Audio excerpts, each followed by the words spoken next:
wild Vegas story that you'd like to share with us? Doesn't necessarily have to involve you. It doesn't actually have one to. you witnessed or been in a party I have witnessed. I was partially involved in it. It involved 20 security guards. Oh, what?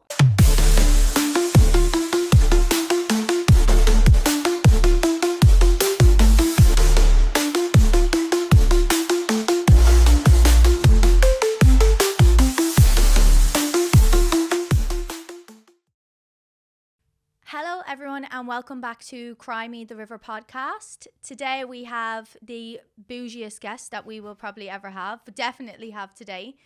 We have a man of many talents, a man of style, a man of elegance, and a man that's going to tell you about how much style and elegance and how great he is. We have the beautiful Ehsan Amiri. Very flattered.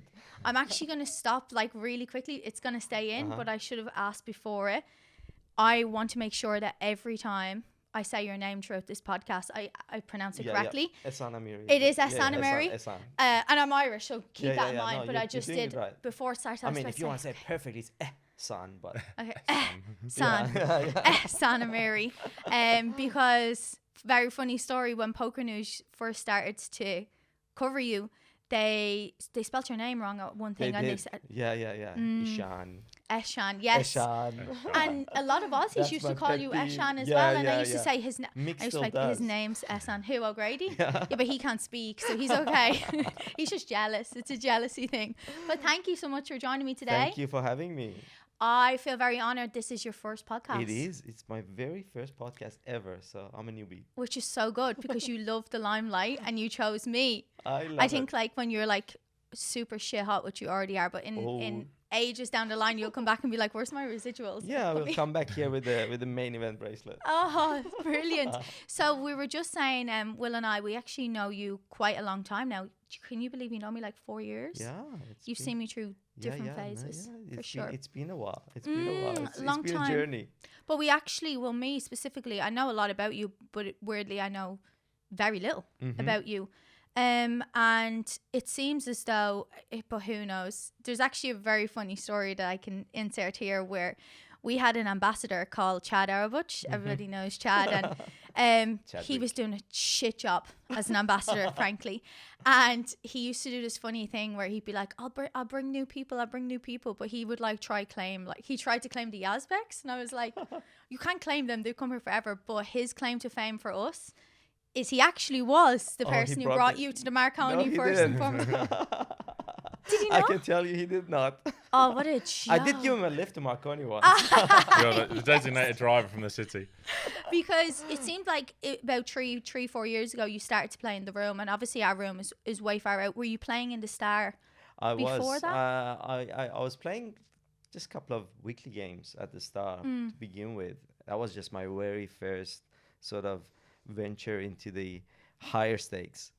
And then what is high stakes for you? Sorry, I can't. No, that was because back then I only started. I started learning the game 2016, really. Okay. So before it, I had really very little exposure to any real poker. So it was. I started playing just RSL games. Oh. Yeah, just APLs, $1. Oh, your photograph is in Rooty Hill somewhere for sure. Yeah, it is. On the Triton Stream, it's like you came here first. Hills District. That's where I started. So I was going to all these weekly games just to learn the game. Yeah. Because I didn't feel like gambling. I don't like gambling. I'm not a gambler. Everyone laughs at that. I go, you're not a gambler. You're a gambler. But no, I don't like gambling. So when I go to the casino, I don't like sitting at the at the pits and gambling in roulette or whatever else it might be. But I do love a challenge. Oh. So a friend of mine told me, there are these games that are running every Sunday, free rolls, poker free rolls. So we were playing home poker games, just play money. And then he said, come, it'll be fun. I had some extra time on my hands, so we went. Before the dinner break, this is a turbo game, so within 30 minutes we were out. Not much has changed, honey. But I'll let you lie if you'd like. If people watching this don't know, he was 30 minutes. He's good for at least 2 bullets there. So no, we were out and we got our asses kicked by these oldies, and we're like, what's going on? What? These are all retirees sitting around the table. Why did we get this? Is a self-dealt game too. So I didn't know how to deal and all that. So went home. Said, no, next weekend we go again. We go again. We get our asses beat again. Like something's got to change here. So I start watching some videos, Phil Hellmuth, Negreanu, learn the game, see what's it about. And I started learning some things. And then I took it up as a challenge. I said, you know what? I'm going to learn this game and be the best at it because I love it. So I started playing. Every week I went like 4 or 5 different stops in the Hills District. I was going to every single pub, playing almost every night after work. So I was finishing off early at the office, going at 6 p.m., 5 p.m., max late dredging some of them. But yeah, 10 big blinds. I was about to say 10. It's gone downhill since. It was a turbo. So, and then I eventually ended up winning my very first, $2 game. And that was like, wow, I can do this. Now you're hooked, right? You're hooked after I you think win. I can, we're going to talk about your poker journey because my God, you've came a very long way since then. From $2 games. Crazy. But I can contest to that I see a lot of personalities working in the room. And I think with regards to specific, I would say you don't play for a living. Okay. No, definitely not. Oh, okay. All right. Big baller. But you don't play for a living. But I said the players that play in our room who don't necessarily play for a living, they're very successful and established businessmen. You see a fire in their eyes. Okay. And it's so incredible to watch because like you said, I can literally imagine you playing for the first time and being like, not liking to lose. No, I don't hate think losing. Yes. I absolutely hate losing, and it's a challenge for me. So it's a mental challenge. I mean, they just recognize poker as a mind sport, as a mind right? sport. So it just goes to prove that it is getting out there, and people are recognizing it as that. Yeah. And it's a challenge for me. It's just like chess. I love chess. I grew up playing chess, and then this kind of was a more advanced chess for me, where it brings in psychology, brings in the personality, yes, the social aspect, and I love the social aspect. That's why I don't play online.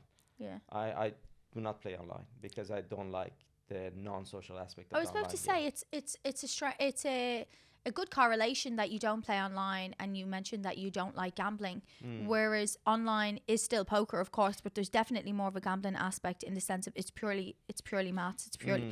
Whereas when you meet people in real life, like you know these people, so your psychology definitely comes in. And I can remember so many times where you came to the desk. I wasn't really listening because you don't want to come to me for bad beats, but Will probably was.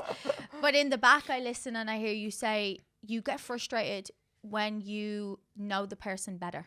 I think that's when I see Ehsan actually get annoyed. Yeah. Because you're like, you reference a specific player and then you're like, but I know he does that in that spot. Yeah. So when you went from playing in poker in Sydney and Marconi is pretty much a home, right? Poker Palace is a home. And then very rapidly you started to play EPTs, Triton, World Series, and we'll go into that more later. How did you find the adjustment? They're way harder people to read.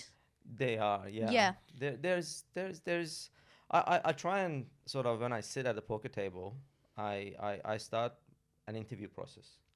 So I look at every person at the table from if I don't know them at all, and then I start categorizing them in different classes of players. Okay, I was going to say like class. No, we're not. That is the most typical Ehsan thing I've ever seen. He like flashes his watch and he's like, "Do you know what?" we're not talking about the. Do you think obviously being a director of a company, you think that helps a lot in terms of being able to analyze? So not like a poker player would just be like, oh, he's an online reg, he's this, he's that, whereas you look kind of differently. So. No, I look at it completely differently. I look at it from a personal, professional perspective. So I try and see. Look, what are these guys? What this person's tendencies could be? Whether what's he here for? Is he having fun? Is he in a good mood? Does he seem genuine? Is he a risk taker? Is he not? Some of them overlap obviously with poker characteristics, but then it's more about just because when you interview someone, you know within the first 2 to 5 minutes, even whether you're gonna hire them or not. Right. I generally tend to know that. So you have to kind of get that feeling. We talk about making assumptions on personalities when they sit down, and I think from somebody who doesn't play poker at all, I see a lot of the professional poker players and those that kind of do it for a living and study graphs, and they'd love businessmen to sit down. They make their misconceptions, right? They make their assumptions straight away. They're like, oh, okay, here comes the businessman, the fish. He's in for X amount of bullets. The money means nothing to him. Do you ever do that aspect of your game moving forward as well? Do you kind of see, oh, that's what I know what I think of you. Yeah, I know that you I know what you think of me. Yes. So do you utilize that to your advantage sometimes? I do. I mean, there's been cases where I specifically try and use that to my advantage, where I make the player or players feel that maybe that doesn't mean so much to me. Yeah. Whereas in the back of my mind, it means a lot. A specific spot It or really a tournament or something else. Trophies. Yeah, trophies. Trophies do, and I've seen you, without trying to out you here, but I have seen you, and I always think to myself, that is an intelligent. I love intelligence, right? And I'm like, that's an intelligent man. You definitely love to think for players to think that you don't care how many bullets you're in for, and you're the spot, and you're all these things, and what they don't know is he's not playing for money, second, third, fourth, fifth, sixth. He's playing for that trophy. He wants that win. That's all he wants. So I mean, I don't want to buy the win. I hate that. So like recently in an EPT, it was a high roller, and the guy literally bought the trophy because he paid a huge premium in the second and third place. It's definitely a trend that's come about in the last couple of years. Yeah. One of our not so close friends anymore probably started it. Will Kassouf he did the similar thing at EPT. It became a trend in the very recent times, and that's why I'm not gonna say never. I'm not gonna say never, but I would very rarely make a deal at a final table. Because you just kind of want to get there of your own merit, I think right? It means more. Yeah. I think when you actually win, and also decisions or the decision-making process completely changes when you make that deal. Yes. Because then effectively it just takes the pressure off everyone. Yeah. And then the gambling starts. Yeah. Whereas talking about the glory that you'd like to do for, you mentioned that you started playing in 2016, and right before you walked in, Will was looking up your Hendon mob, and it is some impressive stuff. If you look at it, you're like, it's my bucket list for like the next 10 years just to stop. It's not the players, but like the flags. See, you were collecting flags, and we'll go into that more. But he said, oh, there's something really funny here. Your first ever cash was at the Poker Palace in Club Marconi, which is our home. Yeah. 6 max. It was a tough game. And I'll tell you what made it really tough, which you should probably self-reflect on that now, but it's so funny. The winner of that 6 max was Rodrigo Meneses. He was. Good old Rodney. I mean, he's the best rec player of all time, so that's no shock there. But you came 6th, and that was in 2016. Yeah. And I feel like you came 6th there, and then it just seems like that was your first cash. But then if you just got to keep scrolling. How do you balance your poker, your passion for poker right now with your real life? Because when I was trying to book you in, like, oh my God, you should have put me through your agent. But trying to book you in, not in the most nice way. You're a hard man to catch. You're a jet setter. Very busy. We travel a lot. Yeah. Going back to that 6 max game, on that final table, I remember distinctly. Here we go. I got to that final table. I think it was chip lead, as I always do. He doesn't know any other thing. I was there at chip lead with chip lead, and then I remember I got into a hand with a guy named George, and who still comes to the palace, I think, from time to time. Anyway, George Tadros, I think. Oh yeah. Ducky. Yeah, exactly, Robert Ducky.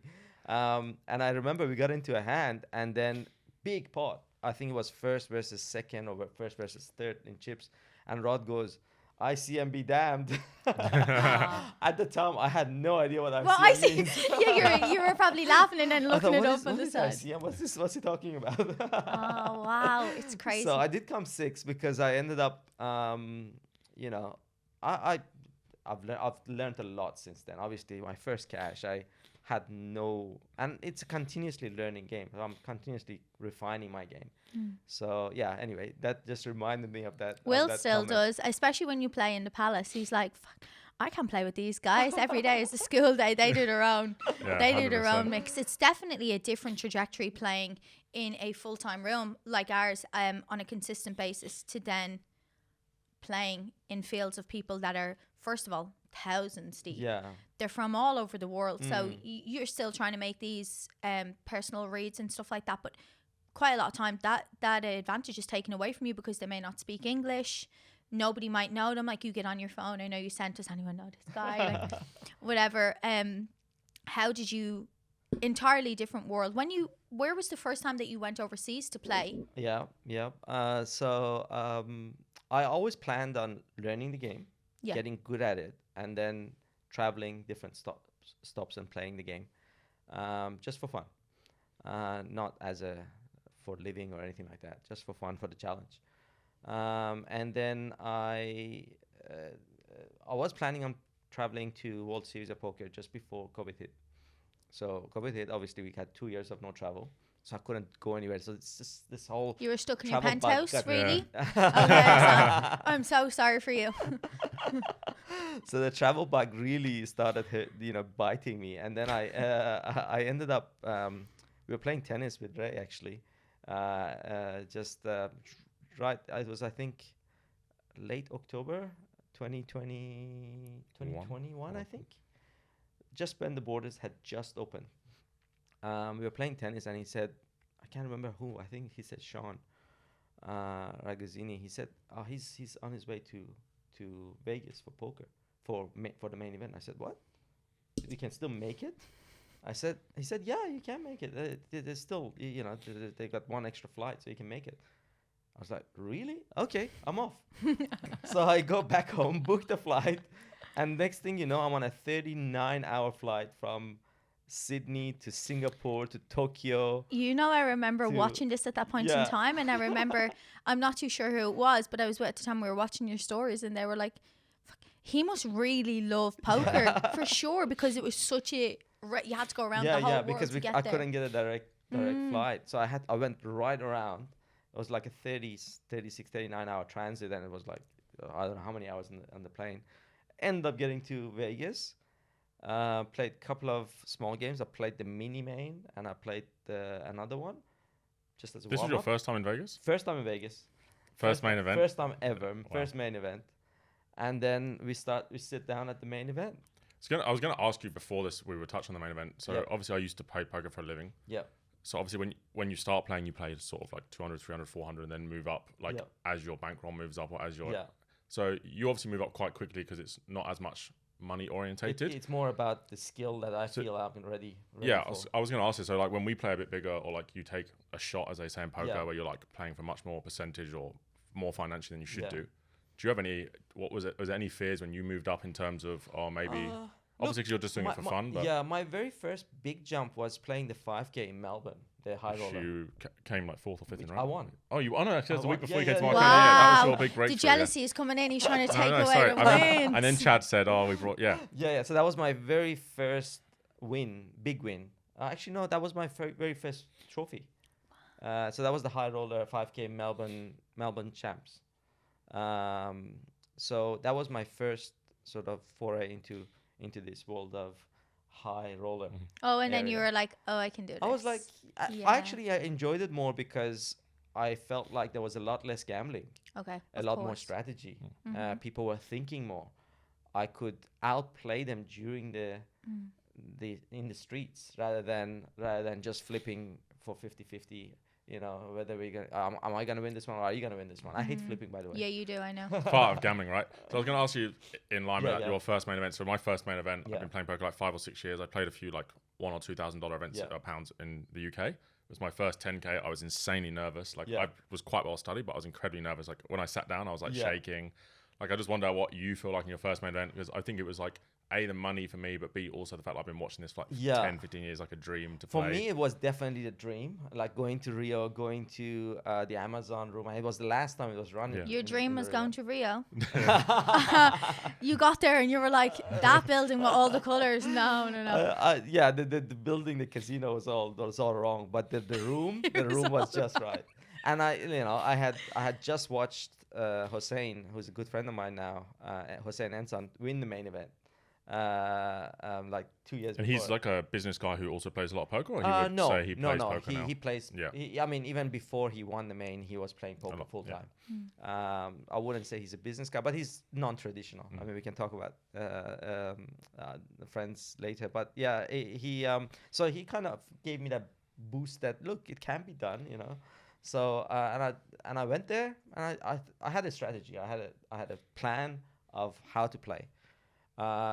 Suffice to say, the very first 3 hours, that plan was out the door. Just like you. He was out those shiny doors. No, I was not out the shiny doors, actually. I did really well. So which year did you? This was the 50. This was the very first time. Year, first ever you played it. I came 59. On your first year? On my first year of playing the main event. First time of playing main So event. I've like cashed it like twice, and like one of the years I was like 100 for the money. I was with Lauren on a dinner break, and I said I've just won a huge pot. Just plus one. I'm going to win the main. Like I was like this stupid comment. There's like 1,000 people left. Obviously, like financially for most people who play the main, like the jumps are big as well. But if you're just playing for fun, was there any point or at all, or a certain point where you started to get a little nervous of like, oh wow, this is like really could be. For people who don't know, by the way, the World Series main event is the Olympics, or the major event in poker. So like it's basically the Olympics of poker. Yeah, it is. Or the World Cup, or whatever Super you want to call it. Bowl Yeah, it is the Super Bowl. It's like everyone dreams of playing it, and it's just the best. I mean, winning it could be transformational for people.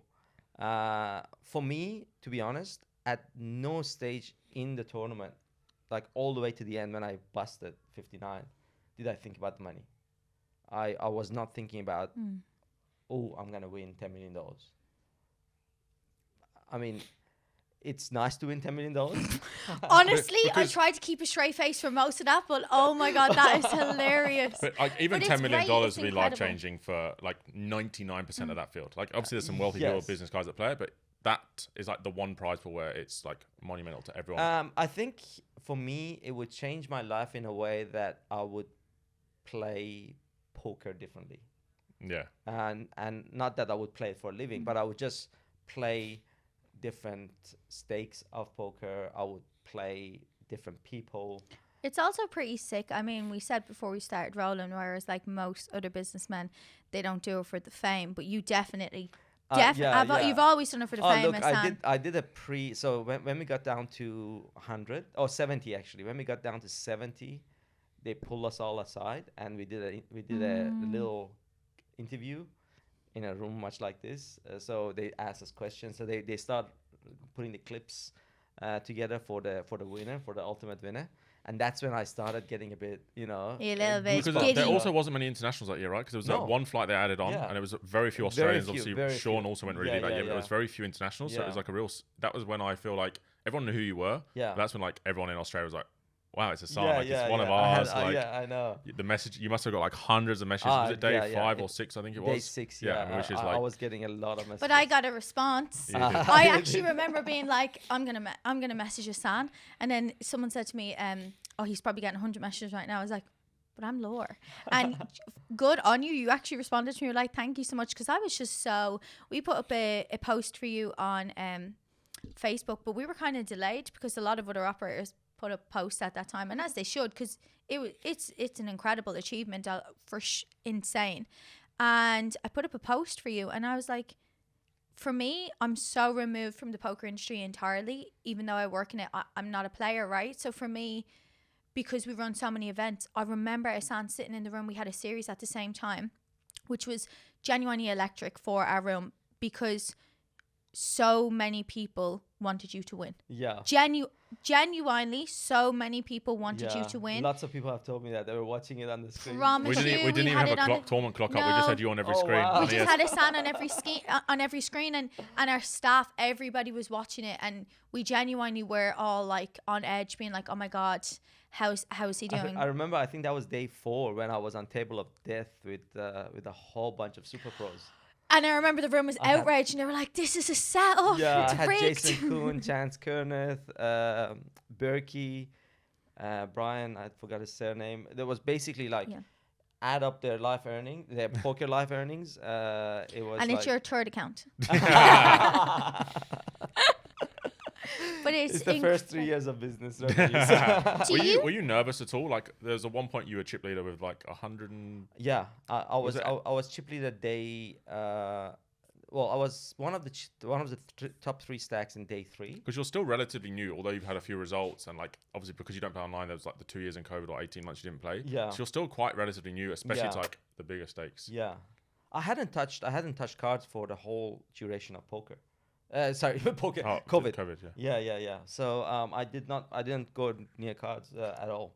Do you think that deep run, just because obviously that run is just so monumental, but to be honest with you, Ehsan, you've done so many exciting things since then that I kind of want to ask, moving on from that, that was an exceptional deep run, but it just seems like you already had a fire for poker that kind of before gave that. me recognition Right. as to The fame that we talked about. The coverage, the poker recognition news. for myself that Yeah. you know, I can do this and I can get through thousands of people, because before it, when you sit down and there's like literally it's 500 tables, You're looking at the screen and you're like, holy. you think this is impossible. But now I've played the main 4 times. I've cashed twice. That was once, and then I've cashed again. I cashed again this year. And the only the reason I didn't cash the other 2 times was my own doing, because I didn't follow my own plan. But mind you, that plan went out the door. Like I said, the first three levels of the first time I played it. But there is a overriding plan, I should say, that I do try and follow in the main specifically, or long structured tournaments like the one coming up in the main today. Yeah. But generally speaking, it just kind of gave me that confidence that now I can do this. Borders are open. I'm going to go traveling. Mm-hmm.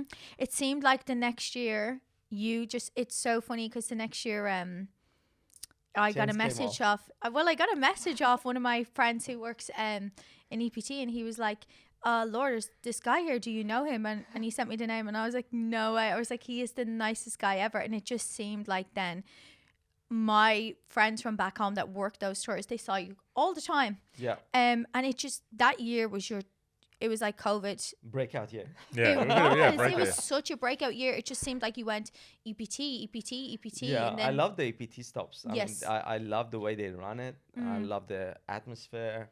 The player pool is really it's tough. very, the atmosphere is in the venues that they go to. And I mean this in the most positive way. They're very your caliber, okay? So if you've been at an EPT stop, especially Monaco, I mean, I get to Monaco and I'm like, whoa, I'm broke. Like, I can't even afford the McDonald's, right? It's like fucking, you're smack back down to reality. But for you, and it's not even about the money, I like things run properly. Oh, so I'll tell we'll move on. I won't take the spotlight away from you, but I need to tell the story because it lives in my brain. I think about it so often. This year we had the Australia Poker Open, and when we were leading into it, we all looked around and looked at the room. We were like, fuck, it's so beautiful. And I was like, to me, I can't wait to hear what Ehsan says, because you're not going to lie to me, right? You're not going to mince words. And you walked in and you were like, the room is so beautiful, blah, blah. And I was like, the music was great. And I was like, yes, I've done it. And then seats were comfy. You were knocking them out. You're like, the music's great, the screen, the vibe. The streaming cable. And I was buzzing, right? I walked away and I was like literally on a buzz, and I was like, I've made it. And then like 2 hours later, you were like calling me over, and I was like, I'm bouncing over. I'm like, he's about to compliment me again. You're like, the lining of your chips is slightly off. And I was like, like, you're such a, but in the best way, because if I want chips need to be returned. if I want to grow my brand, anyone who knows me personally will attest that I love negative feedback if it's done correctly. Like, maybe buy me a drink before you ruin it for me. But But I love that kind of feedback, but it just goes to attest that whole synonym, a story that I just told there, was just to paint a picture that you are a perfectionist, but you also emulate perfection in the sense of you can see you apply that to yourself. You're very competitive. You want the best. Yeah, and I'm kind of tough on myself. yeah, but EPT stops are, money is one thing, but they're just stunning. Everything's right. Yeah, it is. It is. Yeah. And like everyone says, EPT fields are tough. Why would you want to play EPT? Go and play in Asia, and you can get through much easier. I said, I want to get better at this game. If I want to get better, I need to play against players that are better than me, and I need to understand, get in their head, see how they're playing, get in their sort of psyche, and see what they're doing right and what they're doing wrong, or what other people are doing wrong. That's such an admirable trait, because for someone who, you have a lot of accolades, you give a lot of credit where credit's due. I've seen you walk away from playing with somebody and saying they're just so good.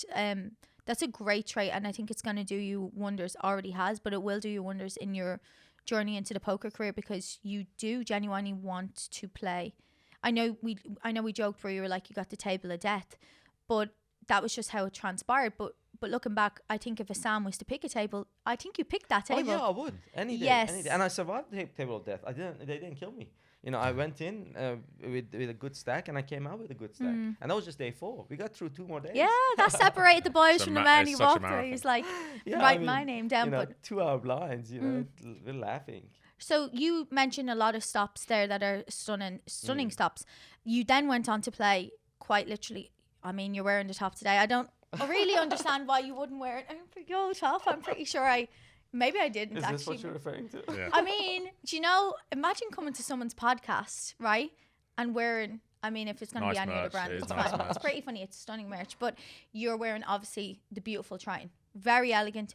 When you first played Triton, I was like, Ehsan is home. They're his people. He's never coming back. It was very good. It was very nice. Their production is just It's out of this insane. world. Yeah. And they're just like one level above APT stuff. they're stunning. And the only time I've actually, because I'm not a poker fan, it's nothing against their stream, but the only time I actually watched their production was you got a lot of coverage this year. And I loved it. And I was like, black and gold suits him, you know, that colorway.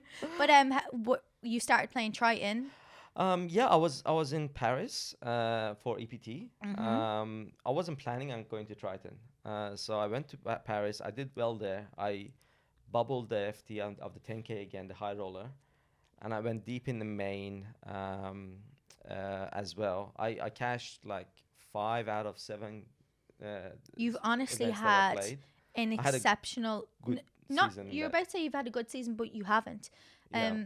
I was about to say, I cannot believe I'm going to say Ehsan sounds humble and down to earth right now, but you have had an exceptional run of things. Yeah, it's been a good run getting to the pointy end, but I haven't been able to close it out. So right now I'm focusing on closing out because I can get chips, I can maintain them, but then when it really matters, I mean, sometimes I just can't do anything about it because it's just run of the cards. The hands play themselves. The hands play themselves, and that happened in Paris, in the 10K, and that happened in Triton, which we can talk about. And that happened in the main in Paris. I can say that was my own doing. But I mean, I actually played against I forgot his name now, Canadian pro.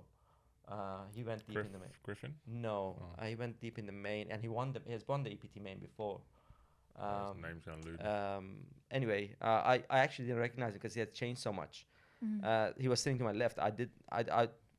He got moved to my table, and I didn't look him up. I usually in EPT, the good thing is you can look up people that just moved to your table, see who they are. I didn't look him up, and that was my first mistake. And then we got into a hand, and I didn't give him The credit. It wasn't so much the credit, just the range of hands he could have in that spot, and he had specifically the hand that I was worried about. He had the hand that I was repping. That's always problematic. Yeah, that's always a problem. And I didn't think he would have that hand in his range. That's the problem, and he did. So us businessmen do think about ranges at some point in time. Anyway, so I diverged. So anyway, I did relatively okay in that Paris series, and I was gonna go to pay on my way back and try one of the Asian spots, the stops, the APT. Yeah, Asia Poker Tour. I was just in Taipei. Yeah. Beautiful. Taipei. I love the city. I love the city. And I have friends there, so we caught up, like old friends, very old friends, like 20, 30-year-old friends, friends for 20, 30 years. Anyway, I love the city. I didn't love the spot. It's the stop, I must say.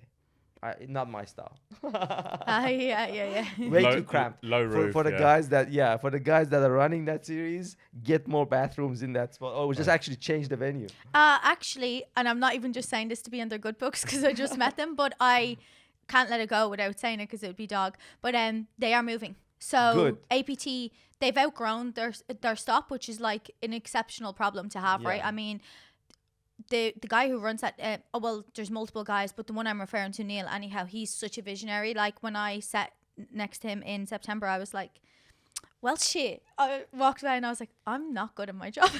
And for anyone who knows me, I think I'm class, right? So, but he... More modesty on the podcast. I definitely do. I think I'm class, but I walked away from him and I was like, fuck, I'm so dumb. But they're relaunching, they are fully aware of that, and they're relaunching they're going to Taipei. They just announced it. They've built a whole new venue for that stop specifically, which is incredible. Yeah, because the venue just let them down. To be honest, just too cramped. The hygiene and everything, I just didn't love it. Yeah. So anyway, I played a couple of events. I actually went deep in one of them. It was, I think maybe the main or not the main, the one before the main. I can't remember. I went quite deep, and then again I got into a spot, cards played themselves, and I got super unlucky. So I kind of was frustrated at the run of the cards, at the venue. So, and then when I was in Paris, Ehsan, he was trying to convince me to go to Triton instead of APT. He said, you should just go there. You've been running good here. Just go and challenge yourself against those better players. You'll love it. And because he knows me, he knows what I like, he knows what, and I said, no, I want to go to Taipei.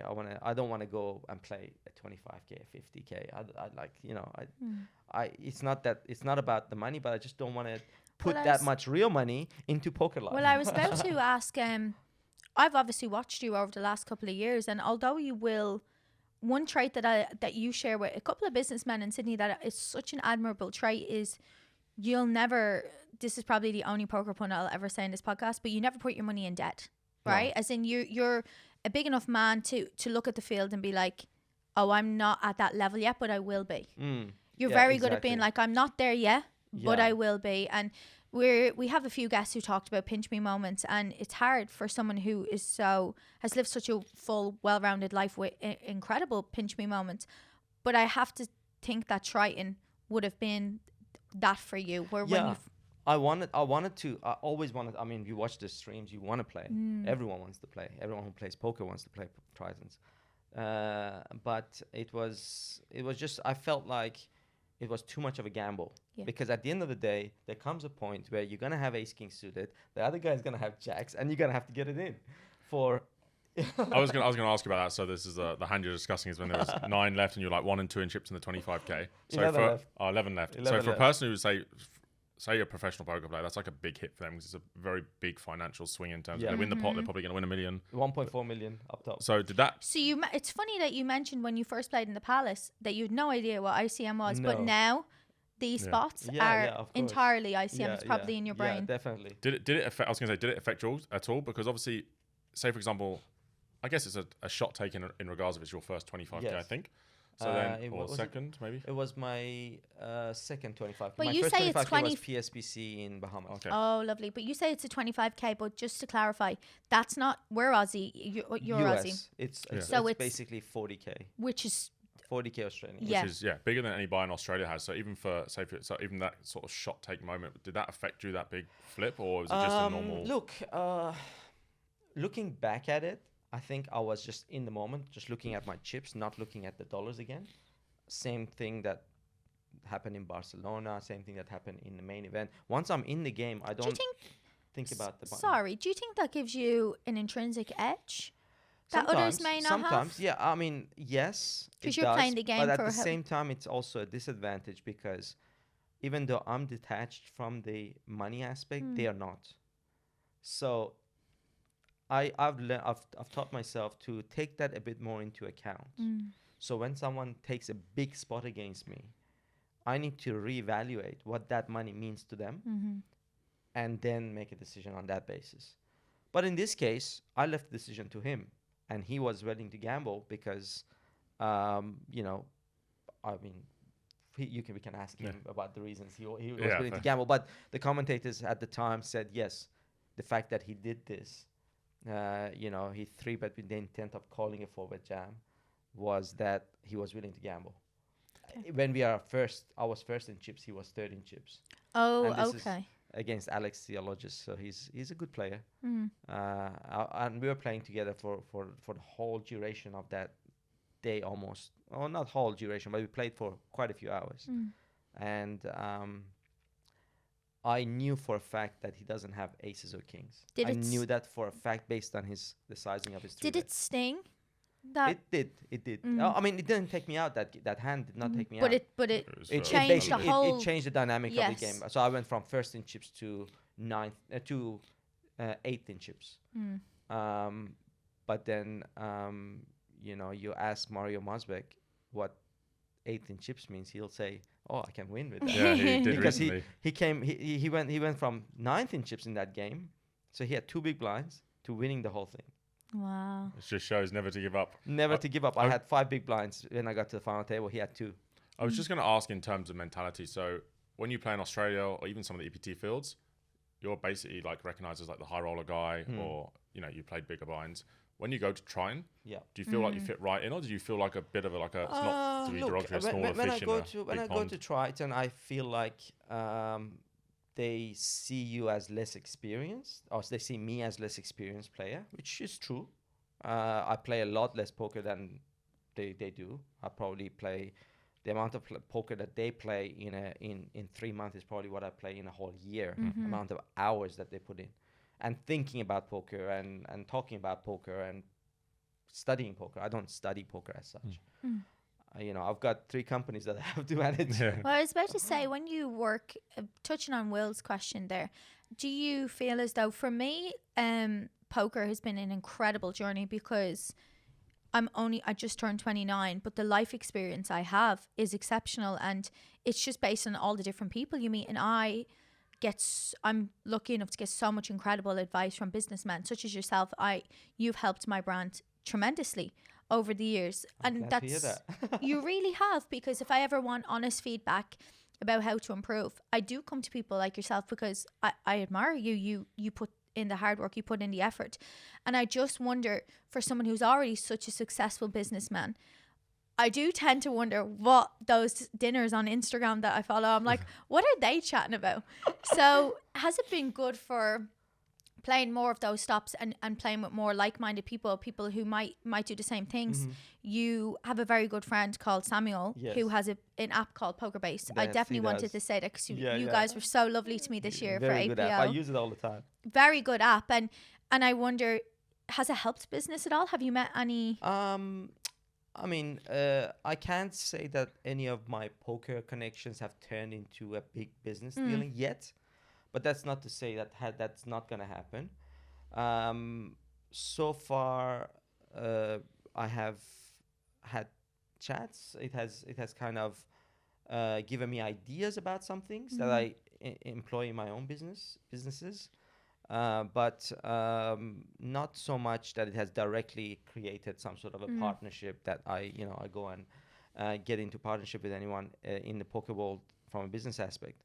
But that's not to say that's not going to happen. I've got a few things in the pipeline. I'm sure you do. You always do. Do you ever see a day where, say, for example, hopefully, not even hypothetical, speaking, in the next year, you do manage to bring it home and you manage to take that big win, because you're so successful, and like he's a pilot. Like, there's so many things on the list of things that we'll get into more when I dive a bit deeper on your personal life, but you have just achieved so much. Do you ever see a day where you bring it home and you do get that win? Do you ever see it going one of two ways, where your businesses and what's got you to here today maybe do take a back step? Because it's hard.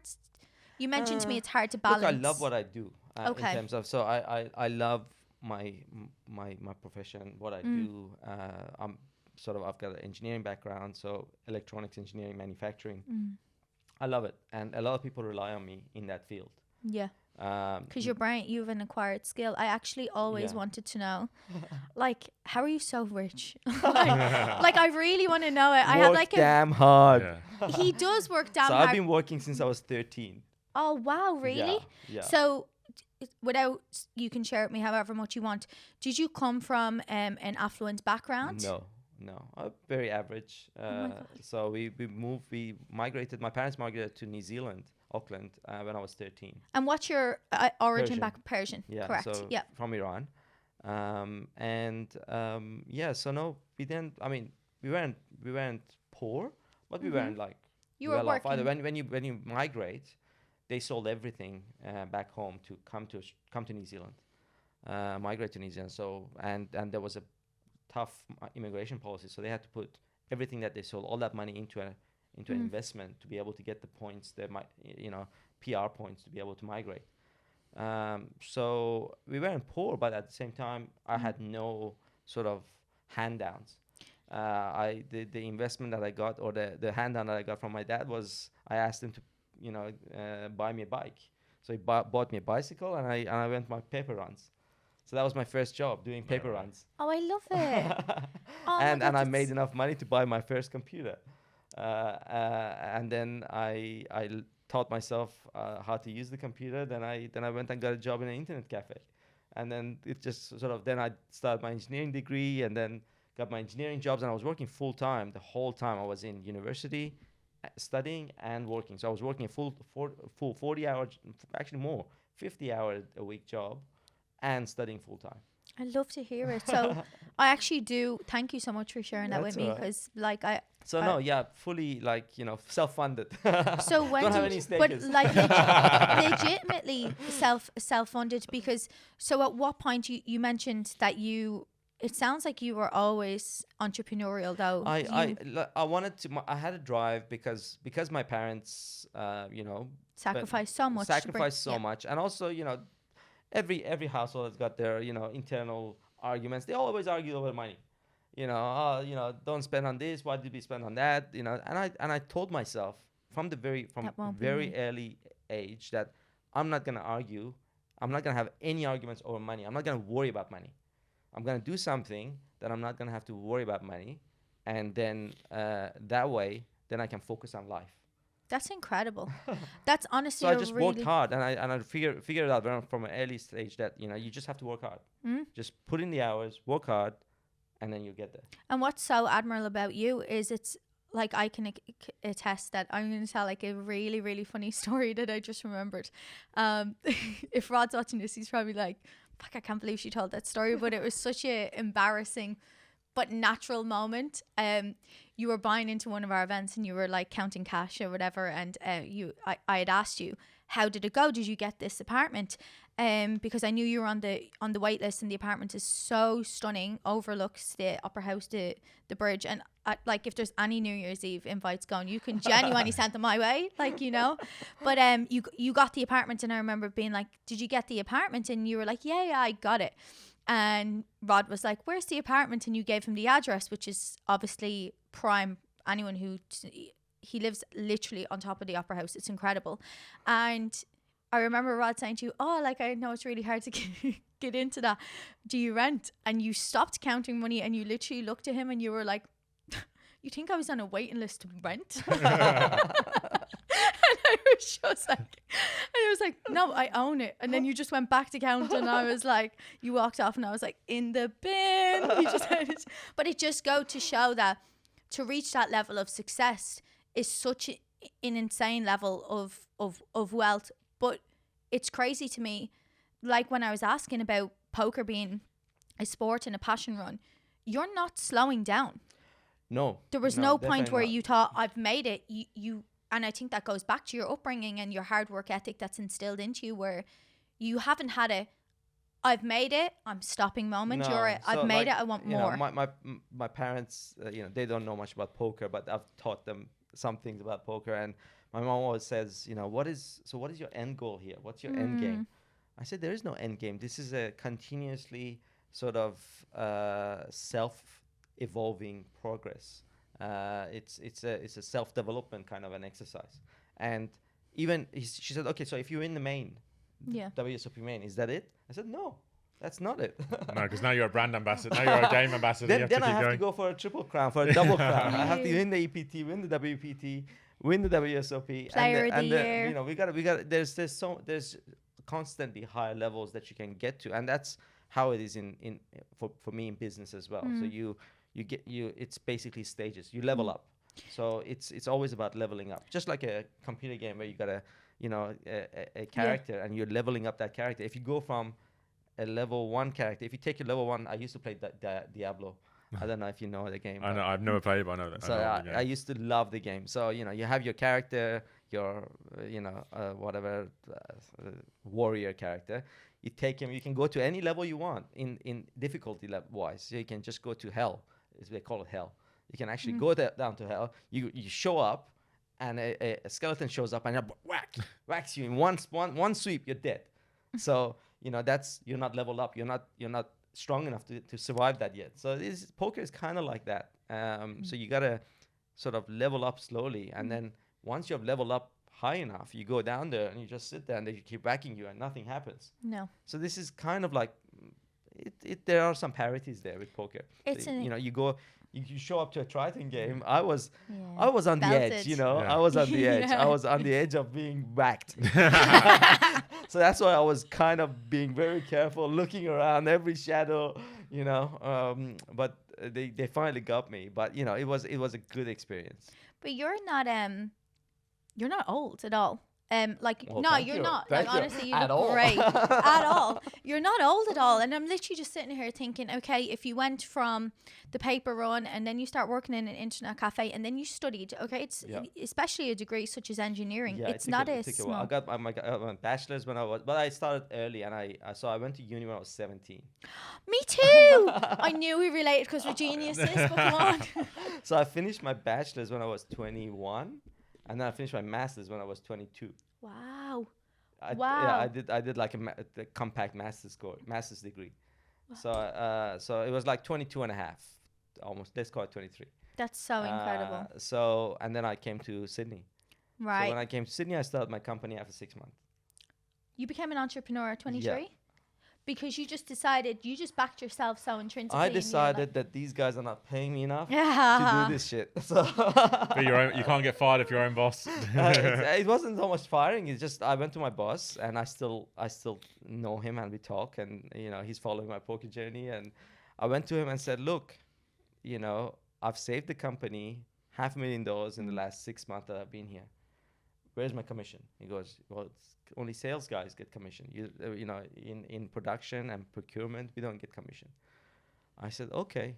So I went away, and I thought, okay, well, the only way I can sell my services is that I sell this service to all these different companies, and then I'll get a commission. So I decided, okay, I'm going to do the exact same thing that I'm doing for this company. I'll take it all. For all these different companies, and I'll get then I won't take it all, but I'll get a commission. Right. Okay. Of the savings that I'm making. So you were 23 at this age, so I'm so lucky that I get to ask questions just like point blank. When were you minted? Like minted? It sounds like. When were you? Oh, is that an Irish word? Minted. No, I get it, but it's you know, it's all relative. Yeah. Because I started earning which is crazy. I think about it a lot. I started working in poker when I was 18 in Ireland, and then very quickly I was working for very big tours, and I got paid a lot of money compared to other people my age, and it's kind of just stayed that way the whole way through. And what was a lot of money when I was 20 is not a lot of money to me now, or it doesn't seem it. Yeah, it's all relative. I mean, look, I had it when I was 20, when I was in uni. I set a target for myself that I'm going to retire at 30. Now, retirement for me was that I don't have to go to the office if I don't want to. Financial freedom, which is everybody's goal in life, so, of course. It took me a few more years, but, you know, I could have retired at 35. I could have retired at 40. I could have now I'm giving away my age. I was going to ask that because up until about 8 years ago, there wasn't like a huge amount of information for us to find on you. Was that because you were just working so hard? I was working so hard. Yeah, basically. Did the poker and the piloting. Yeah. So basically from 23 to 35 for those 12 years, I worked probably 60 to 70 hours a week nonstop. Wow. Nonstop, like very little. There were holidays. Yes, I took time off over Christmas and Easter. That was it. You're a man of the finer things in life, including ladies. But anyhow, I did promise I'd stay away from it, but I'll throw that in. But you are a man of the finer things in life. But good on you. You worked to get those things. Do you remember a time, because you worked so hard, how did you measure your success? Was it based on a monetary amount? Was it the first time you bought yourself a big present or took a big holiday? Success. It was basically just having time to do the stuff that I wanted to do. That was more my measure of success, to be able to, take time off and go and learn how to fly. I was about to say, because you must be financially free to decide, like, on a drop of a hat, oh, I'm going to Vegas, like, I'm going to book all these flights. That is a financial freedom. Like you said, that's something that you've worked hard for, and that's probably the best measure of success in life, is the ability to be like, oh, I'm going to Vegas. I'm going to Vegas. You don't have to check your bank account or save or anything like that. But it seemed like then you reached a level of money where you just did things for fucking fun. So, like you said there, you have a pilot's license, which I actually originally thought. Oh, sorry, helicopter. No, and I actually thought, it's when you first told me, I was like, okay, I have this like thing in my group where I'm like, fact check that, because there's no fucking way. But you genuinely do have a helicopter license, and they are, very expensive to obtain. Yeah, they're less expensive than plane. If you want to be an airplane pilot, you have to, fly a lot more. But they're probably the picture I'm painting is they're doing it for a career. You're doing it for a hobby. I was about to say a CV, but like it's not a CV. No, ever since I was a kid, goes back to childhood. I loved helicopters. I was in love with helicopters. I really loved them, and for some reason I loved them more than planes. So I used to collect. It's the I know why. Cards. Having known you personally, you have a thrill seeker in you. You love a bit of a thrill. Yeah. So the helicopter odds there is more thrilling. Yeah, I used to collect collectors cards of Apaches and all these different military helicopters that we see, and so I loved it. And I actually got my license during COVID. So I started before. I started like 2018. Started like training, but because of my work and business, you could get it in a much shorter time span, but I had gaps between my training. So every time you go 2 steps forward, you get half a step back if you have gaps in your training. So it took me a longer time. So it took me 2 years, whereas it shouldn't really take you 2 years. You can get a helicopter license in like 6 to 9 months, or even shorter. Do you really enjoy it? Because obviously for the poker aspect, you're doing it for like the competition, whereas there's not really a competition when you're do you enjoy like every flight store? Is it like a hobby or like a passion? Look, when I'm up there, yes. The problem with flying helicopters is that you have to, or any type of flying, you need to do it regularly to be safe. Right. So if you're not doing it like every week or every month, then every time you go out there, you have to retrain yourself to be safe again. Well, luckily I have a job for you that you actually created for yourself, because I've been asked in our businesses, we always try do the most for customers. But then sometimes people just really take the fucking piss. And I'm like, am I a superwoman here? And one of the most outrageous requests that I've ever got in my life. And I thought it was a joke at first, like satire. But then I was like, I think he's like relatively like being serious right now. I obviously asked you to come to Marconi at some point, even though you have like, what car do you have? Do we have to say? Yes. All I know is Nissan Micra Turbo. He's definitely not pulling up in like a little Yaris, okay? So he complains like the drive is so far. And we were doing our brains one day like usual, and I remember messaging Ehsan being like, can you please come? And he goes, no, it's too far. He goes, I know how to fix it. Just get Marconi to give you a helicopter landing strip out the back. Yep, landing pad. And I was like, I'll get right on that one tomorrow, right? But then I walked away and I was like, is he for real? And then I thought, he probably is for real. And it was kind of a joke that kind of sat there up until the recent WPT. And APO wasn't a thing then. It just wasn't. It was just the Palace. And we were at the recent WPT and we were chatting about how do we get more customers to come from the city. International, because people flying in, they probably want to stay at the Crown as you would. And the Australia Poker Open, we were really how do we get them here? And Ehsan was like, I'm telling you, you can have a helicopter, blah, blah, blah. And maybe it was the alcohol, but I was like, that's not a bad idea, you know? It's a great, I think it'll work fine. Yeah. You know, you get 12 people in a helicopter, 6 people in a helicopter, you just transport them. What's the time duration from Marconi to the 8 city? minutes. 8 looked minutes, up. yeah. But the thing is, now that you've created that job, if I fulfill it on my behalf, Ehsan's going to be the pilot because I just... You need that practice. You need that I practice. be need that safe. practice. Oh, no, I Imagine can everybody- get one trip in. I'll get one trip in, I'll be at tables. Imagine everybody pulling up, right? And I'm like, yeah, you have an APO helicopter. And then they're like, Ehsan's like, come on, guys, get in. It would just be so epic. But is there any things you've achieved? You've achieved just so much. Is there anything you've achieved where when you meet a new lady... When you... So every few days. But when you meet a new lady, what do you say? Like, do you say... What's your proudest moment? Because you could list so many. Is there any party tricks that you're like, well, I do X, Y, and Z because you know men? I ask them questions. I don't tell them about me. I ask them There's questions. the poker player in you again. The interview process has started. Yes. I try and find out about them, not myself. I mean, Right.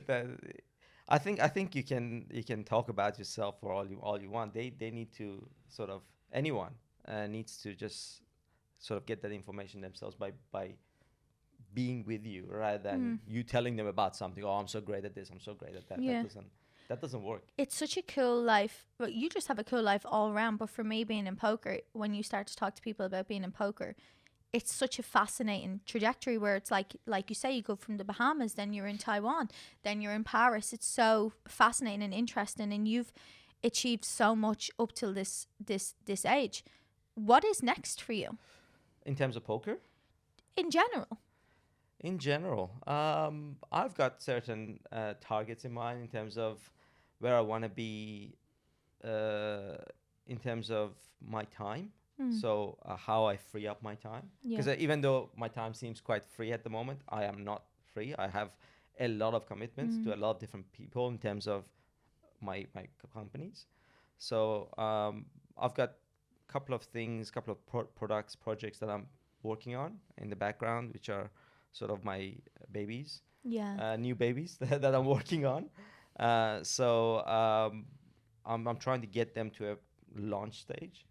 And once I launch them, it's kind of a new, because I have a manufacturing company, electronics manufacturing company this next week is the 20th anniversary of the company. I'm going to zoom in on a camera. Did you get that little flash of that watch there? I was wondering how long it was going to stay hidden. And he's looking for the dates, but he's checking the times. But go on, sorry. So 20th year anniversary. And then I set up another company 8 years ago, which is a design company. So that company, it's designing its own products. And we're launching our first product soon. That's exciting. Yeah, so I'm quite excited about that.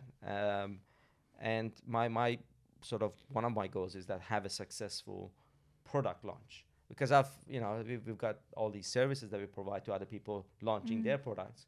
So that's one of my sort of goals.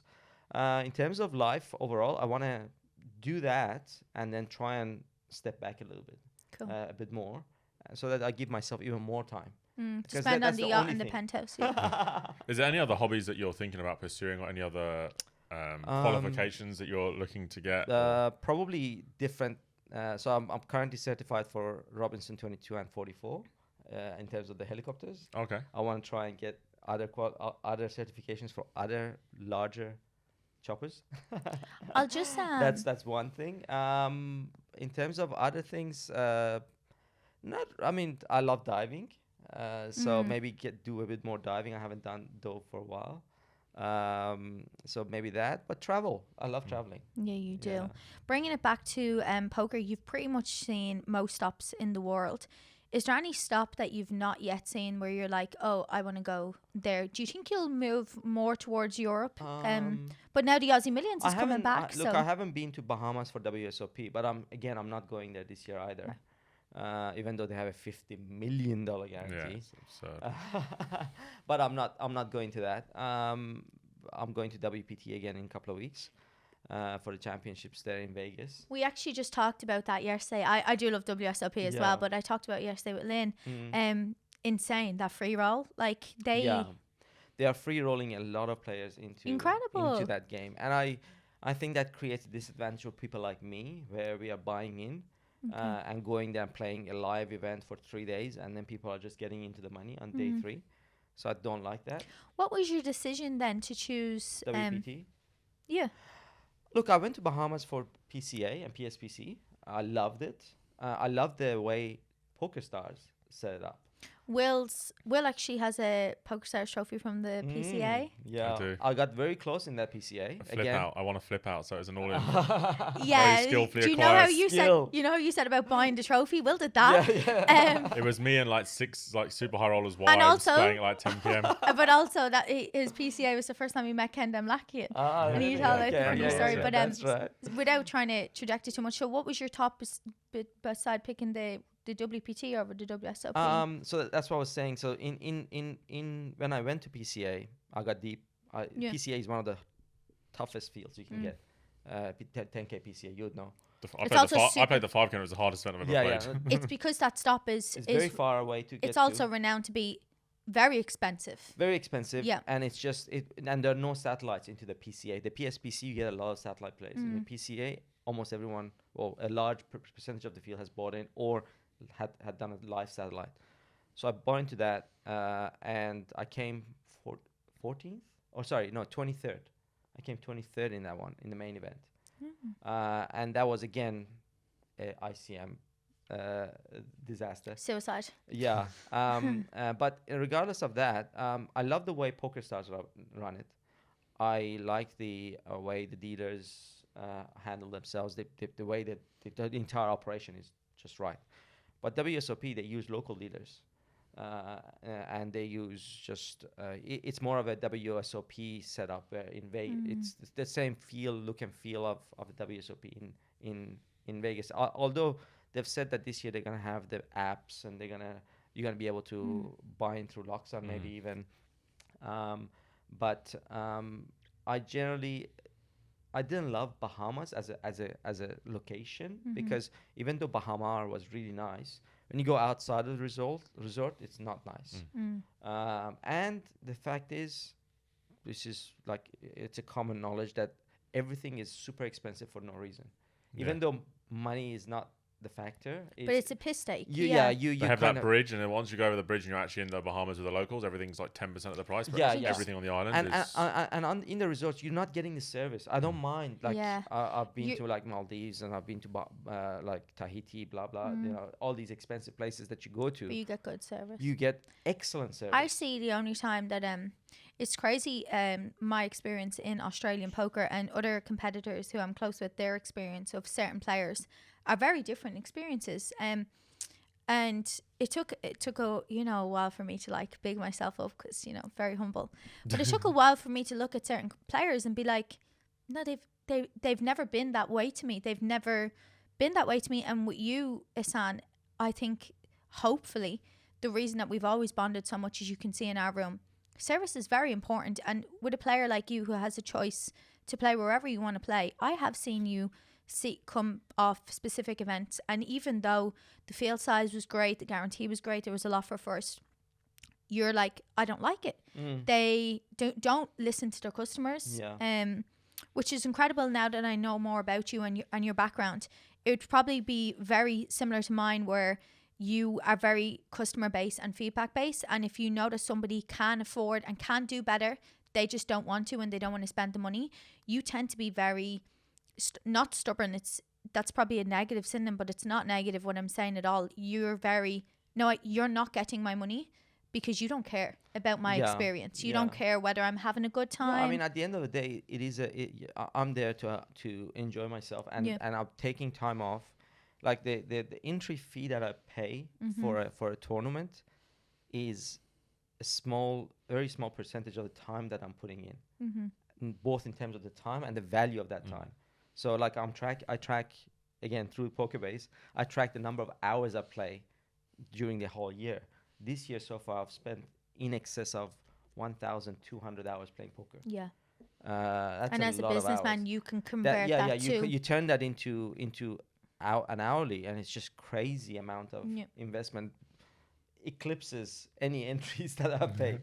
So that's the thing. So if I'm there spending my time, I want it to be good, and that's why I didn't stay in Taiwan, because I didn't enjoy the time. Yeah. But yeah, I mean, Triton is just right for that. Of course. APO is just right for that. Good And it's work. actually, if you can tell anything from this episode, one thing that I admire about you, you can't be bought. You're very opinionated, and I love that. I genuinely do. Where, like I said, I mean, you could have let the chip thing go, I'll be honest, but maybe just waited till Laura's on a different bus. The supplier of those chips needs to take note. But WPT are renowned for, and I'm not just saying this, I said it to Lynn yesterday, but WPT are genuinely renowned for, she mentioned to me that their slogan was thank you players. Yeah. And I said, they do a good job. I like the way, I mean, Encore and the Win is a nice environment. Beautiful. So I think it's the best place to stay at sure. in Vegas. I've played at, stayed at most places. I can't say I played at most places, but I've stayed. I was just in Vegas for the NAPT. Okay. At Resorts World, that was okay. But I think just in WPT, at the Win, the way it's run, it's nice. What was your favorite poker stop? Do you have one? I knew you were gonna ask that. except for Dalton House. Look, I have Rule me except out. for Dalton House APO. I mean, I would be wrong to say that Jeju and Triton was not my favorite stop. That's been the sort of pinnacle and the benchmark now. Yeah, so I'm comparing everything to that. But if you take it one step below, because that's kind of a unique thing, you know, it's not your run of the mill. But what was it? What was it about Jeju? Because I saw a lot of feedback online that stop was, it just seemed. Well, Jeju as a whole is more, it's got a resort feel to it as an island. So you're not in the middle of the city, anything like that.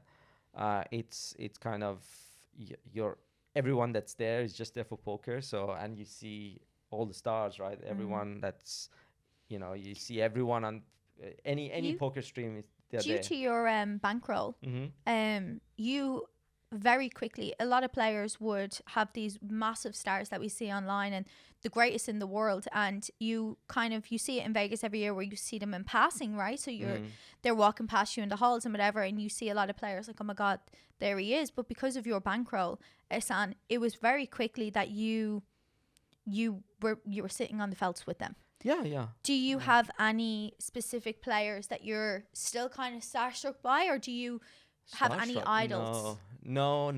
I don't. I see them just as like. Okay, so this is the thing, right? So when I'm at the poker table and I'm sitting there, someone has got, bring Kenny, let's say.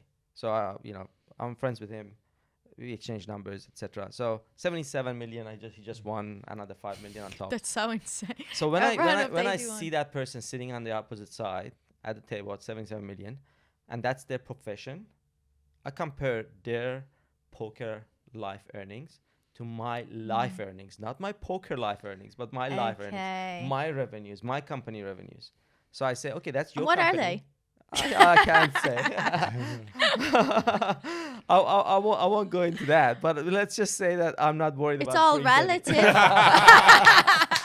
It's all relative. We'll go back to that. So it's not net profits, you know. If that was $77 million of net profits, that's a different story. But it's not, and we all know that. So, you know, you have a turnover of a company that's 100 million. Okay, that's fine. But how much profits did they make? I mean, they could be in loss. There's so many companies that are, and the same way, there's so many poker players that are in, you know, they've got 20 million, 10 million, 5 million, 50 million poker life earnings, but they're negative. Yeah, Will can't relate. And look, that's the reality of it. So, no, it doesn't bother me at all because that's what they've put their time in. I haven't dedicated my life to poker.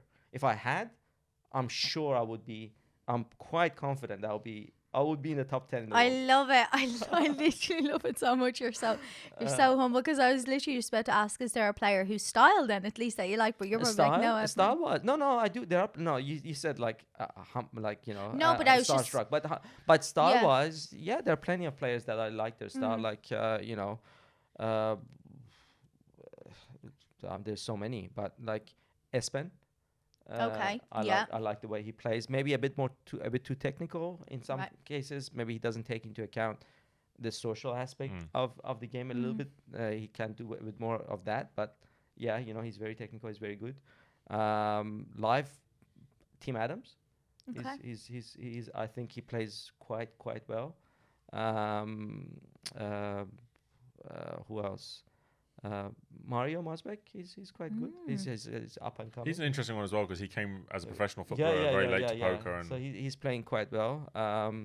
Obviously Fedor, everyone knows Fedor. And he like in that Triton game, he took a big spot. So we are on the final table bubble, and I'm now dropped down to whatever 8th in chips or 9th. Yeah, 9th in chips, sorry. Someone else is 10th in... Oh, I'm on 8th in chips. There's not 9th and there's 10th in chips. And Fedor is like 4th in chips. So Sergio, he put him in the spot, put him all in basically, pre, and Fedor goes in the tank and he's got ace-queen off. He ends up calling it, and Sergio had Jack 10. I mean, he got his money in good, but he took a big spot in that situation, and that's the exact spot that I think a lot of other normal poker players would just fold because of the ICM situation. But he did what I would do in that situation and say, you know what, fuck you. You're I'm gonna win this We're tournament. separating the boys from the men in this one. This is a win or loss situation. I'm in this for the win. So I like the fact that he took that stand. He lost it because Sergio got lucky on him, but it was still a nice spot. So I like the way he plays. Some players, some pros, I don't like the way they play. I see the way they gamble. And they're just gambling. So I'm not gonna name names, but I just don't like. Yeah, it's just not your your style. It doesn't relate to you. There's usually a question that I ask poker players, but just when you were talking there, I was thinking to myself. Oh, Adrian Mateos, by the way, he's also very good. He's the best player I've ever played with. He will put you in spots that are. I mean, he gambles. He does gamble, but he also runs freaking good. He just runs like God. So, but he's a good player, good attitude, very good, a good group of friends around him too. Attitude's such a mindset and headspace for poker is something that's not given as much value as it is. I think that a lot of players, even such as yourself, who have such full, well-rounded lives and so many things to be happy about before they hit the felts, walking in with that mindset where you're in a great mindset and you're happy, it definitely translates in the people you surround yourself with. They build you up and stuff like that. I noticed that you're quite good friends with that Samuel gentleman now, and I think that you have surrounded yourself with quite a good group of people. But positive mindset, how do you balance your business aspect? Have you ever had a business issue arise when you're deep in a tournament? Yes. Okay. Yeah, definitely. Because real life steps back in there. Yeah, and it affects your mindset. Yeah. It has. I have definitely got out of a few quite big spots and big tournaments because of what was happening in the company or even personal life. Like I was in Cyprus playing the main, and we got there and we were shorthanded. So we were playing. They had an issue and they fixed this now.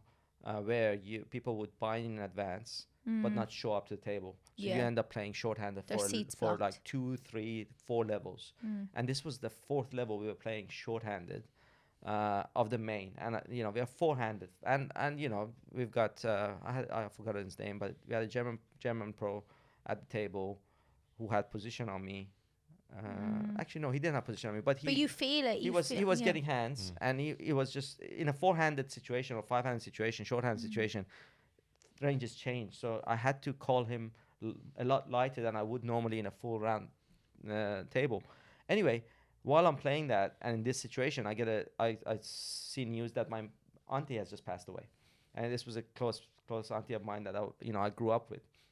So that immediately impacted my game. I busted within 20 minutes of hearing that, because I just I wasn't. Your in the mind's not mindset. there anymore. No. Yeah, you need. And that's happened in business as well. So you something goes wrong in back in the production line or whatever it might be. A deal goes wrong or whatever it might be, and that can definitely. So that's why I try and before every trip I make sure my mailbox Everything's is ready to as go. clean as Yeah. possible. So I get probably one email every 3 minutes that I have to respond to Yep. or action up in some way. So I'd love to ask your opinion on a topic yeah. that's really taken my side of the poker world, so the operational side, because you can't really get everything right. I do it pretty close, but in general, you can't get everything right when it comes to running the most fair, best game. And a topic that's came up, a very big topic in the last year, and you have people running poker rooms that land on either side. And for me, running a full-time room in Sydney, I talked to a really good friend of mine about it. We go back and forth about rulings, and I said, it's impossible. The ruling that's coming about where no electronic devices should be used whatsoever at any point during playing. And for me, I see the merits from the other side of it. Obviously, the use of graph is what kind of sparked the topic. But without getting into that side of it, I see from a business perspective, if you remove, my standpoint on it was, if I remove technological devices from my room, I have 10% of my field left, because as a business person, you absolutely cannot commit. Yeah, no. If that was the case, I probably wouldn't play those events. Because you just can't. Like even in these all these different stops, when we are on the streaming table, I mean, it's a limited time. It's 2 hours, 4 hours. But if you have to do a whole series or event without access to your phone, it's just not feasible. No. You need to answer your phone. You need to, and besides, there comes a point where in any event you play, you have you're carded. And you don't necessarily want to watch every person play, and you listen to music, or you watch a show, or watch a podcast, right. So that was my take on that, where it's like business wise, trying to keep a balance.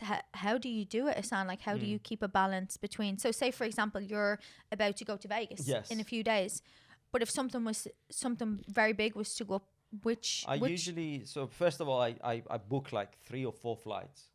Oh my god, this is so not relatable. But at least he's not flying his own helicopter. If my family are watching That'll be this, a few stops up to Vegas. I'll let everybody refueling going. I'll literally let everybody pause and roll your eyes to that one for a second. But booking 3 or 4, they're cancelable. Yeah, first class tends to be, but the rest of us. So you book numerous flights just in case. Yeah. So just in case something comes up. Right. So like for instance, for this trip, now I haven't booked like 4, but I booked 2. Okay. I booked like one on the 5th, one on the 7th, and I have a backup on like the 13th, which is the last day that I can fly out and still make the 10K main event. Okay.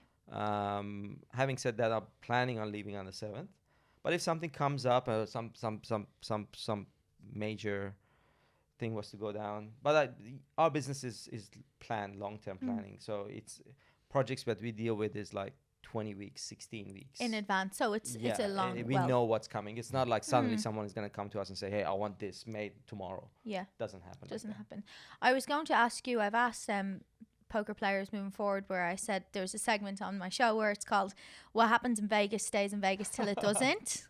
Because I feel like every poker player, and just people in the industry, myself, like I probably have more stories than most, but when you go to Vegas, especially in the summer, it's just where we all are. Okay, it's the strangest industry to be in, where everybody in the world is in Vegas in summer.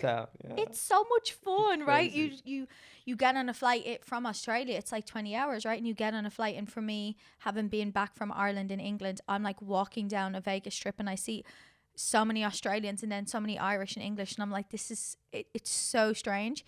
Everyone has their wild story, but when I was going to ask you this, I don't know if you'll tell me the truth, but I was thinking, what is Ehsan's story going to be? But you're not a man of many vices. No, I try and keep a nice and I mean, look, everyone has got their nasty habits. No, not nasty, but fun habits, whatever it might be. But look, I take calculated risks. Do you ever let loose? I don't think I've ever seen. I do. Did You haven't seen it, but I do. So do you have a wild Vegas story that you'd like to share with us? Doesn't Wild, necessarily have to involve you. One It you may doesn't actually have one to. you witnessed or been in a I party. have witnessed. I was partially involved in it. It involved Oi, 20 oi. security guards A what? and an eventual police presence. Yeah, it was quite wild. I'm not gonna name names, but I was with a good friend of mine, and he attracted some clout around him. And one of the persons that he was got attracted to his clout was ended up being a grandson, I think, of a mobster from New York or Chicago. I can't remember. Oh, the mob's involved. This is a good one. So I mean, I'm not gonna name any names at all here, but we ended up in a situation where we were in one of the well-known casinos in Vegas with this young fella. He was in his early 20s. He was doing whatever he wanted. Nobody would say anything to him. He literally had the manager or director of the casino come down and very politely tell him to quiet down. And this kid basically told him to F off. Right. And told him, I can do whatever I want. You know who my dad is. And he was doing whatever he wanted. He had he was ordering what shots was he ordering? I can't remember the name of the shots, but he was ordering these coffee shots. 1942. It wasn't called 1940. I remember it had coffee, it had liquor, and it had I don't know what. Fuck, it might have been a baby Guinness. Might have been a baby Guinness. He had Could have been Irish later. He ordered like 13 of them, and there was only 4 of us. All right. And then he ended up having 9 of them. I've never been there. And he was, and this was on top of what we went from one casino to another with him. He was getting a Rolls Royce take us through the whole strip, and we end up in this final destination, one of the higher end casinos, and we are there, and he's doing whatever he wants. And security shows up and says he can't do, and he was just randomly shouting at random patrons, just going, "Hey, you look at me wrong. Fuck you. You what are you looking at?" He was just picking fights. Yeah, he was. At this point, he was shouting in the high roller area, in the high limit area. Oh right. He was just shouting in the high limit area, like off top of his lungs, and he was just 10K, 20K per hand or whatever it was. Anyway. So at one point we get like 20 security guards. So the director, the managing director or whoever it was of the casino tells him, look, it's so and so.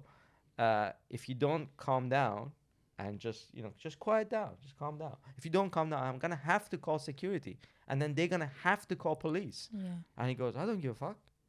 Do it. I'm doing whatever I want. You can't do anything. Anyway, at the end of the day, they bring in 21 guards. They escort him politely up to his room where he refused to stay in.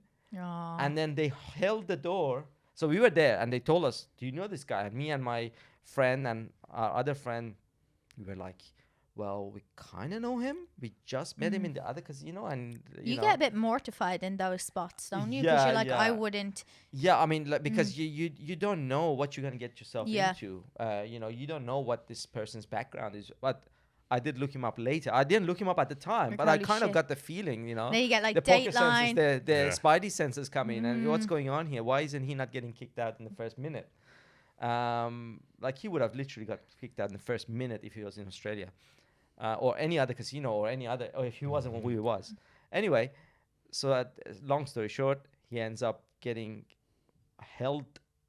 The door gets held. The security guards are in the room. I didn't go up to his room, but I saw them escorting him up. And then the next morning, we're told that he got moved to another casino, but had to get moved by the police because he wouldn't move. So that was a wild night. It was 4 hours of extreme entertainment. Yeah, because you're watching it. Yeah, and that was not involving me. So how do you spend a lot of time in the in the high limit rooms, and you're like me. We really are an anomaly that we don't gamble at all, right? Yeah. So when you go to Vegas, a lot of nights end up in the I mean, look, there's temptation there to gamble. Yeah. Because they also give you all these perks Incentives. and comps and incentives. And I have got sort of some exposure to that through the comps. But again, the businessman comes in and says, okay, what comps am I getting? How much am I losing? Because you're losing at the end of the day. And then do the comps compensate you for the losses? And at some point you just say, no, okay, this is no point. The way I look at it is that this is fun entertainment budget. Mm-hmm. And I'm taking real life money, hard and cash, and putting it into this entertainment budget. I have an entertainment budget, travel budget, or whatever it might be. And if it exceeds that, then I'm not enjoying this time. Like, why would I waste $5,000 in a matter of 5 minutes when I can buy into 10 tournaments or 5 tournaments or whatever? 10 tournaments. Oh, 1 tournament. Okay, all right, 1. When it's a down payment on the tournament. But it's been great getting to know you today. Like what you just said there, I always wondered like how are you do so well for yourself, and it's quite inspiring to hear that you come from humble beginnings, and I think that that's intrinsically shown in your ability now, even in this industry and having everything you know and being exposed to what we're exposed to. You still have the hard earned money being the biggest sentiment there, where it wasn't handed to you. No. It was not handed down, although you have great things. You've worked hard for them. And they're your accolades, and nobody can take that away from you. So it's just been really lovely to get to know you more today. Thank you so much It's been great being here. Thank you for opening up to me a lot more. Thank you for inviting me. We usually have a game that we play where it's called I have a good but I'm going to let okay, I was about to say I'm going to let Will. So you heard of Snog, Marry, Avoid? We have 3 people. And you have to either snog one, marry one, or kill one. Oh, yes. We have steak. Snog. Steak. Is that the Irish term? It's a British or one. Kiss, marry. We have steak, play, or bust. So we give you 3 players play that or bust. you're associated or friends with, and you have to stake one of them. Yeah. One you like to play and one you like to bust out of a But the tournament. one that you'd like to play, you think that you would beat them heads up. So you rate yourself above we have them. 3 people here. We're going to have Robert Spano, Raymond Kassam, and Kendem Lakian. Ooh, okay. So steak. You mean you'd back them in a tournament? Play, you would beat them heads up. Yeah. And bust is you just get rid of them. You don't want them in the tournament anymore. Oh, okay. Not that you don't want them in a tournament anymore. You Could just be interpreted by 2 ways. So my interpretation of it is you just don't rate them, right? So they're busto. Like as in you would, if you were a backer, you would drop them. Okay. So we're gonna bust Ray. Poor man, he just busts every tournament. Yeah, we're gonna bust him so bad. Ray's like, any day now she's gonna bring on a guest and they are gonna back me. No. We're gonna bust Ray. We're going to, I would say, back Robert. Yeah, he's a solid choice. And play Ken, because that's gonna be fun. That would be fun, yeah. Do you know what? We have I don't know if you saw. You probably didn't because you're so busy. Well, I'll message you a week before. But the Australia Poker Open next year, there's a tournament in it that's so up your alley, Ehsan. It's like literally made for you. I have the first ever heads up championship in Australia, but I have a heads up high roller championship where it's a 5k buy-in. Ooh, that's interesting. And some of my friends back home were like, do you think that's going to work in Australia? I said, I've never been sure of anything. I've always wanted to play that in WSOP, but it's always clashed with something else. They have a limit of 64 or we do have a limit, but they were like, are you sure it's going to work over here? And I was like, I know all these guys personally. They would love to play each other heads up. Yeah, I mean, it would be good. It's definitely something that I would seriously. You and Kendem Lakian, I would like to play that. I would like to see that. Yeah, because you hardly get to a final table situation where you are heads up. So it's cool to finally be able to do that. And a lot of the businessmen, as you say, it's like competitive. So like playing one-on-one is that's like why I would exactly. It's pure poker. Yeah. I would love to see it. And that's something else. I've tried to do is try and learn other versions of poker. So I delved a little bit in PLO. I played a bit of mixed games in Vegas last couple of times I was there, trying to learn these different variations of the game. But I still love No Limit. PLO is the purest form. Yeah, No Limit. PLO's a bit gambly, right? As in you. Yeah. I mean, I played the PLO last night, and you get your money in good, and the guy just runs you down. It's just a bit. You have to be not just just dull to the whole. For every PLO player out there, he's trying to say it does not rate you. But just to end it, I want to end it on a way of saying that, Ehsan, I met you like 5 years ago now, so I was like 24, and I had just taken over the Palace, and it was a scary time, and You've done a great job, by the way. oh, thank you. Yeah.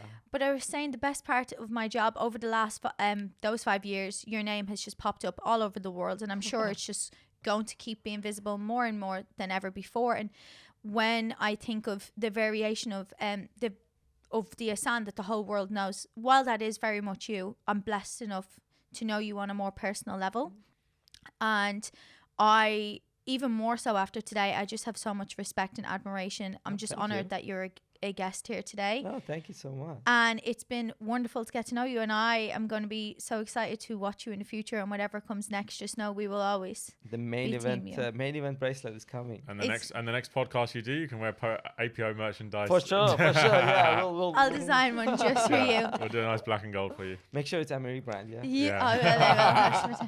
Thank you so much for joining us today. It's been a pleasure. Thank you. Thank you.